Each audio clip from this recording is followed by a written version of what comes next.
Welcome to the ECMA Artist Spotlight. I'm your host, Consuela Bastrash, and my guest today is Jing Xia. Welcome. Thank you. So you're here today to play something that I've never seen before, something amazing. Tell us about the instrument that you are going to showcase later.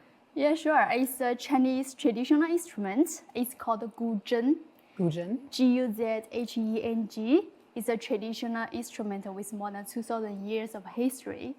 And yeah, so that, yeah, I play also traditional pieces and also contemporary compositions. Excellent. And how long did it take you to learn how to play this? I started when I was 6.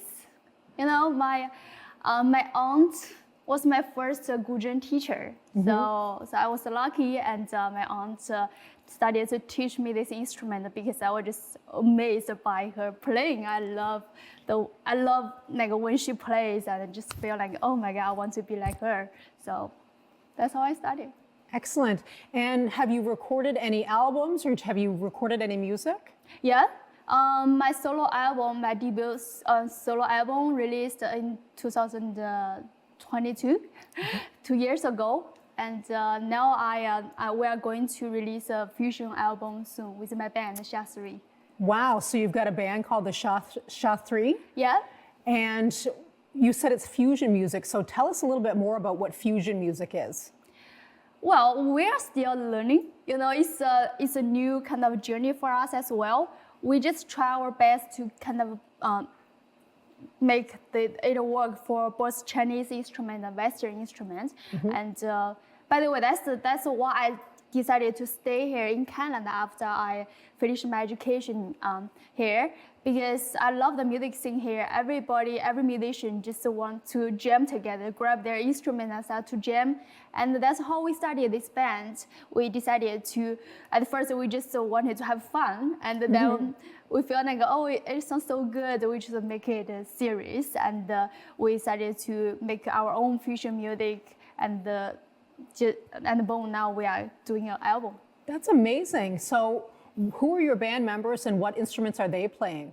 So Richard Perez, he plays guitar, actually baritone guitar, mm-hmm. and Brian Johnson plays drums, and also keyboard sometimes.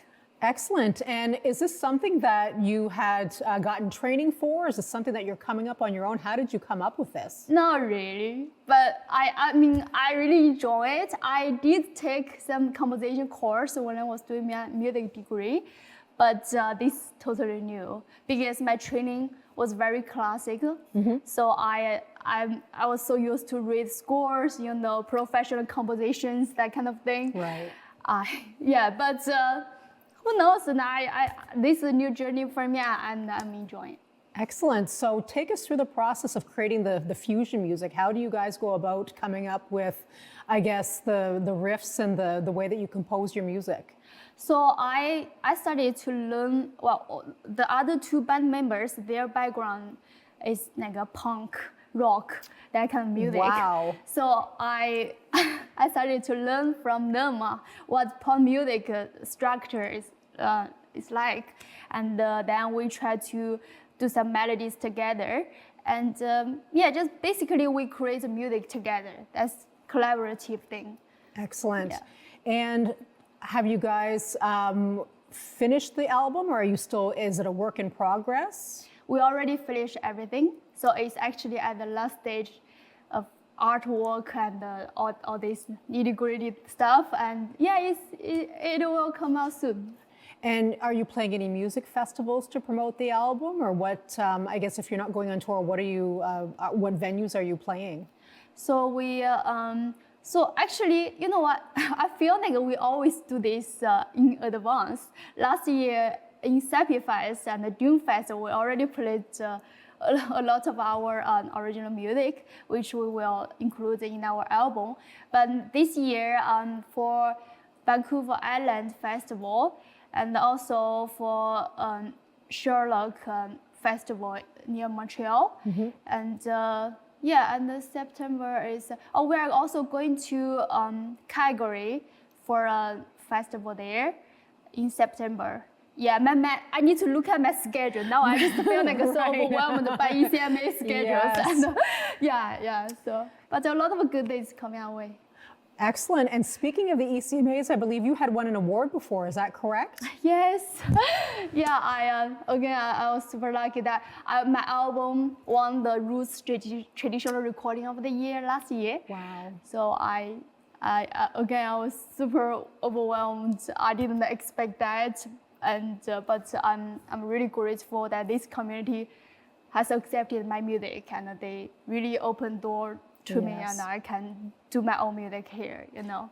And it does seem like a very supportive community. Yeah. Everybody seems to just want to see everybody else succeed and do well. So it's amazing what East Coast musicians will do to support each other. I'm so impressed and so proud. Yeah, totally. And was your band actually nominated for something this year as well? Yeah, we are nominated for Global Recording of the Year and also Fusion Recording of the Year. Wow, congratulations. You've achieved so much. It's really impressive. I'm so excited for you. Thank you so much. I feel we are super lucky. So tell us what the process is to get ready to actually play the instrument. So, as you can see, I already wear some finger picks on my right hand. I'm going to actually wear my other picks on my left hand. So I need these picks to get ready to play. And I can also use my bare finger, but if I use picks, the sound quality would be better. So it creates a louder and a crispier sound. That's my word. Nice. Okay, so crisper sound. That's fantastic. Yeah. And is there a name to the song that you're playing for us today? I'm thinking to play the piece called Linchong Flat at Night. It describes this storm night, which kind of normal here now. Right. So I love this piece because it's very powerful. Just to showcase how you can use this instrument to express some intense emotions and that kind of thing. So I love playing. Yeah. And is this a more traditional piece that you're going to be showcasing today, or is this kind of an example of some of the fusion that you're moving forward with? Actually, because I'm doing a solo, so this piece is a traditional piece, but it's my arrangement, and it has some actually Chinese opera elements in it. So yeah, Excellent. It's very interesting. Okay, and this is one of your arrangements, you had said? Yes. Okay, so how did you kind of come up with this arrangement?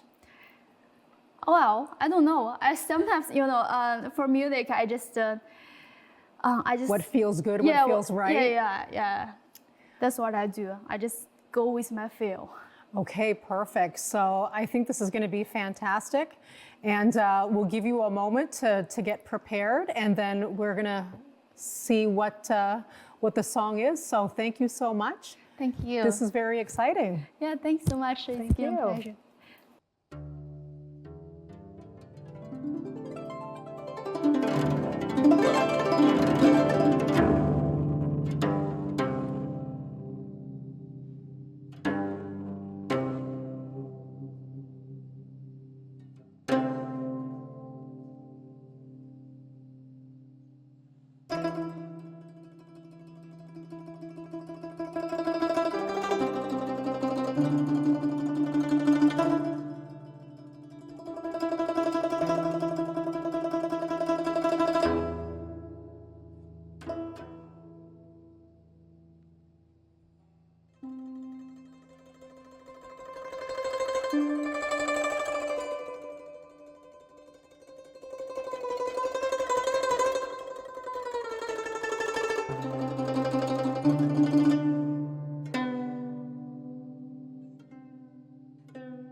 Joining me now is our guest, Vince the Messenger. Welcome, Vince. Yeah, thank you for having me. Excellent. So tell us what's going on with you now. What do you have on the go? Yeah, so I mean, I'm here for the ECMAs, which is super exciting. I've been coming to the ECMAs for maybe the last 3 or 4 years now. I think it's maybe my 4th year performing. So I'm really excited to be here. I've been doing a few showcases. I had a showcase last night at Trailside with my band, which was a really big highlight of the week so far. And then soon I'll have another one tomorrow after this. So yeah, very, very exciting week. I just flew in from Toronto as well. So it's nice to be home for the ECMAs. It's like, yeah, good to be back and seeing all like the live music and seeing familiar faces and meeting a lot of new people, new music fans. And yeah, it's been a good week so far. Excellent. Yeah. And why don't you tell us a little bit about your musical style? Yeah, for sure. So I mean, I'm a hip hop rap artist. I kind of got my start here on PEI. I grew up here. So I kind of started putting music out when I was in junior high, I want to say. Kind of just like casually, nothing too serious right away. I, found beats on YouTube from like different artists that I was inspired by, and slowly started putting music out on SoundCloud, things like that. Just kind of like for my friends and like people, close to me. But eventually that kind of snowballed a little bit into a decent amount of a fan base here locally, which led me to meet my producer, who's actually a really good friend of mine, Nemo. Developing that relationship has kind of like led us to make a decent catalog together. We put out my first album ever, Self-Sabotage, which won a Music PEI award, which was a huge thank you. It was really validating for our first piece of work to get such recognition. Ever since then, we've kind of just been doubling down, trying to do as many showcases and events. Just like keeping the ball rolling. So I'm trying to get a lot more music out this year. That's a big goal of mine. Yeah. Awesome. Yeah. And I guess tell us about your musical process. So do you normally write your own songs? Yeah. So I'm like a big like lyricist guy. So all of my songs are written by myself. I usually have someone else produce for me. Like I mentioned, Nemo, he produces a good chunk of my catalog to date. But I do a bit of production myself too. So I have some self-produced songs that are out on streaming services. But yeah, my process is usually either if I'm not making the beat, I'll get a beat sent to me. I'll kind of have it sometimes tailor-made to my taste. Maybe, tell my producer, I want this kind of sound. This is kind of what I'm going for. Get that sent to me. And then whatever kind of feeling I might get off the beat might spark an idea, spark a feeling, spark a thought. And then I'll kind of just go and start writing based off of that. So for me, I tend to write from a very personal place, from, experiences that I've had. The way I see the world, from stories people tell me, and just I try to use music as a means to journal my own life and process the world around me. So it's in a way it feels like almost like a spiritual practice, and just like kind of like let whatever is inside of me come out through lyrics. After I have a song written, I usually record a demo at home, or I'll take it to the studio. Usually it's Nemo's studio, and I'll have him mix and master it for me, and then I have a song, and repeat that process enough times, and then hopefully I end up with an album before long. Yeah. Right. And how many songs do you have out now? Yeah. Well, right now I have 2 full-length albums out, and they're on streaming services. So the first album I put out is called Self-Sabotage. I released a second album called Trustfall. That's my most recent album. I have a short EP called Nowhere to Grow, which is my first self-produced EP. So that was really exciting to put out and get pretty good reception for that as like a newer producer. It's always nice to get like that validation that people liked it. So yeah, that was a cool project for me. Then I have a handful of singles, and then as always, I'm always making more music. So I have a hard drive just kind of full of songs right now that are just waiting for the world to hear. So Excellent. Yeah. And you're an islander yourself, correct? Yeah. So what was the music scene like here? Yeah, so I mean, coming up here, there was like a bit of a hip hop scene like when I first started, but it's changed a lot over the years. And for me, like, I felt like I saw holes in the hip hop scene that I wanted to fill coming up. There was things that there was just like, you know, I was looking at other places, like from places where artists that I was listening to were from, making different styles of music that I wasn't seeing represented here. Right. So I felt like I wanted to bring in my own voice and my own perspective when I started putting music out here. So I think I did that, you know, pretty successfully for the most part, and, you know, kind of created a bit of a community around myself and my music, and created like a decent scene here. And it's, you know, it's come into its own life now. You know, it's not as big as other Atlantic provinces, like you look at Halifax and places like that, but I think PEI still has a long way to go. But I see a really, you know, promising future when you look at like the acts that are coming out of the city now. And honestly, overall, even outside of hip hop, I feel like Charlottetown is just kind of like a magical place when it comes to music. It has such a nice and like cohesive music scene, and like all the artists are very close knit. So it's really easy for collaboration to happen and like support from other artists. You know, you'll see like bands playing on each other's shows, and collaborations can happen really easy that way. So it's been a good scene to kind of like come up in. But for me as an artist, I've also reached a point where I'm looking at other scenes now too, where I'm trying to, you know, kind of expand and see how much further I can take my sound and be influenced by like other evolving your sound from more of the rap style to like incorporating other genres, you mean? Well, incorporating other genres, but just also seeing what other people are doing within hip hop, just in different areas. Right. Recently I moved to Toronto, so I'm expanding into, you know, that scene now too. So it's a different beast out there compared to what we have on PEI. So it's really inspiring to see, you know, what the scene is like there. And, you know, it's being on PEI, it's really easy to, you know, kind of feel like you've done a lot and like a lot of what you can do here. So to have like another area to see and explore, it's like it opens up new doors. So that's kind of like where I'm at it in my stage as an artist right now. It's just seeing where the next place might take me. Yeah. And is touring and traveling something that you do a lot to promote your work? Yeah, I mean, I do like a lot of traveling and like festival stuff in the summertime. So I kind of reserve a lot of my like winters and fall into like just making the music. And then when I get the opportunities in the summertime for festivals and different, you know, events and stuff like that, that's when I really try and like get outside of my city. I've done a few like Atlantic tours and stuff like that across Atlantic Canada, which has been really fun. But right now, another big goal of mine is to tour more across the country and, you know, even expand into America a little bit more too. And, you know, see what that market might look like for me. So yeah, that's the big goal of mine for sure. Excellent. And you're going to sing a song for us today, correct? Yeah, I am. So tell us a little bit about that. What are you going to sing for us? Yeah, so I'm going to sing a song off of my album Trust Fall. It's called Black Sheep.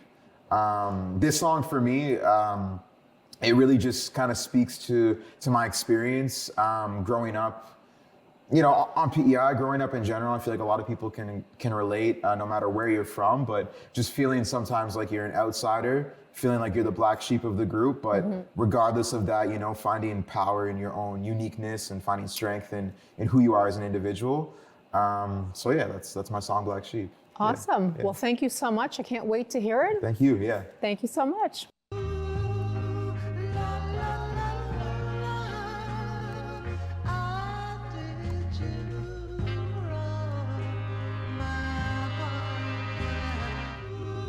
Black sheep never follow where the shepherd go. Black sheep pave his own road. Black sheep.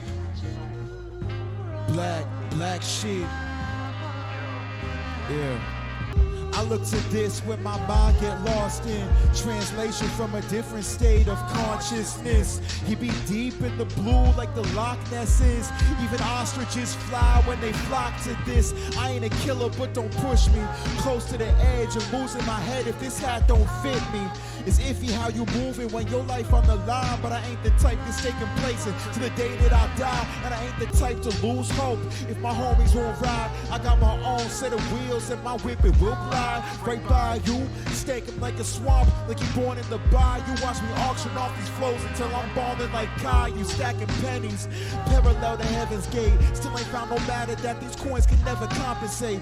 Deeper in the darker place, the less I tend to compensate. What's awkward is the process taken every time we moderate. I would say my powers is potent the more I operate. So on delay, seconds is precious and ain't no time to waste. Never knew freedom until the moment I lost my faith. Never fake either when grass is green. Watch me snakes, 3 bags of wool and they full up. What you gon' do with that bullet? Who gon' save you when they pull up? Black sheep, leader of the herd, that's unheard of. 3 bags of wool and they full up. What you gon' do with that bullet? Who gon' save you when they pull up? Black sheep, leader of the herd, that's unheard of. Yeah, I guess pain come with the territory. The way it's playing out resembles twists and horror stories. I'm a martyr for the cause, I leave a mark like Marcus Garvey. Spirit in these words, weighing up the swaying army. It's on me, hardly can I take it all for granted. So I'ma follow prophet like it's perfect how they planned it. Yeah, I said 3 bags of wool and they full up. What you gon' do with that bullet? Who gon' save you when they pull up? Black sheep, leader of the herd, that's unheard of. 3 bags of wool and they full up. What you gon' do with that bullet? Who gon' save you when they pull up? Black sheep, leader of the herd, that's unheard of. Yeah.